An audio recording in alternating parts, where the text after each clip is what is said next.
안녕하세요. Halo, assalamualaikum warahmatullahi wabarakatuh. Saya Salsana Dini dari 12 MIPA 2. Di sini saya akan menjelaskan tentang pelajaran biologi materi fotosintesis. Selamat menonton. Fotosintesis adalah proses pengubahan zat anorganik H2O dan CO2 oleh klorofil menjadi zat organik karbonhidrat dengan bantuan sinar matahari sebagai sumber energi utama. Organel yang berperan pada fotosintesis adalah klorofas.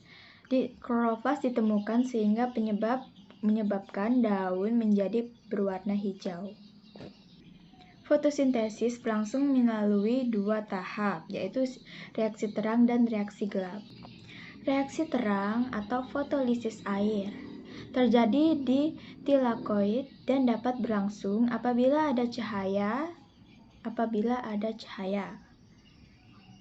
Energi cahaya matahari ditangkap oleh klorofil dan digunakan untuk memecahkan molekul air menjadi hidrogen dan oksigen. Reaksi tersebut disebut fotolisis. Reaksi terang melibatkan dua jenis fotosistem 1 dan fotosistem 2. Fotosistem 1 terdiri atas klorofil A dan pigmen tambahan yang menyerap kuat energi cahaya dengan panjang gelombang 700 nm sehingga sering disebut juga P700. Fotosintesis 2 salah.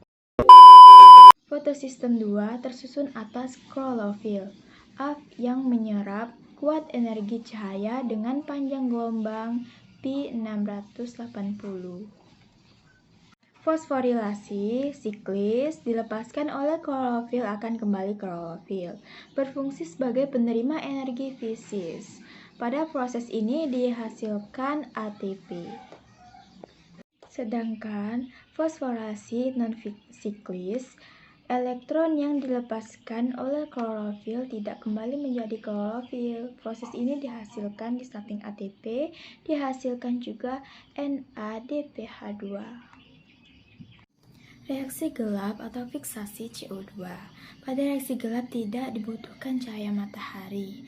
Energi untuk reaksi ini berasal dari energi kimiawi, yaitu dari ATP yang dibentuk untuk membentuk karbonhidrat. Reaksi ini terjadi di storma. Fiksasi CO2 diteliti oleh Melvin Calvin pada penelitiannya dan hasilnya menunjukkan bahwa fiksasi CO2 terjadi dalam satu siklus. Oleh karena itu, reaksi gelap disebut juga siklus Calvin.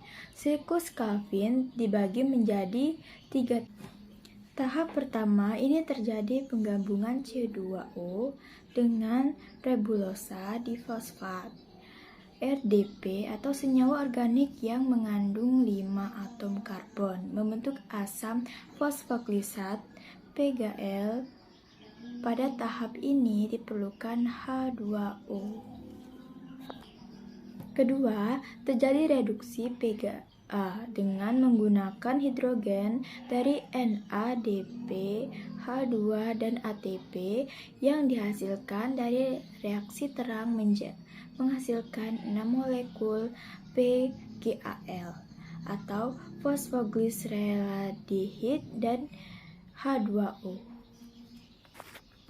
Tahap ketiga, dari 6 molekul PGAL yang dihasilkan pada tahap kedua, 5 molekul berubah kembali menjadi RDP dengan melepaskan 1 atom hidrogen. Oleh karena itu, hasil akhir dari reaksi gelap adalah 1 molekul PGAL. Sekian dari penjelasan saya tadi. Mohon maaf bila terbata-bata. Saya akhiri. Wassalamualaikum warahmatullahi wabarakatuh. Terima kasih. Oke, Kak. Suasembah.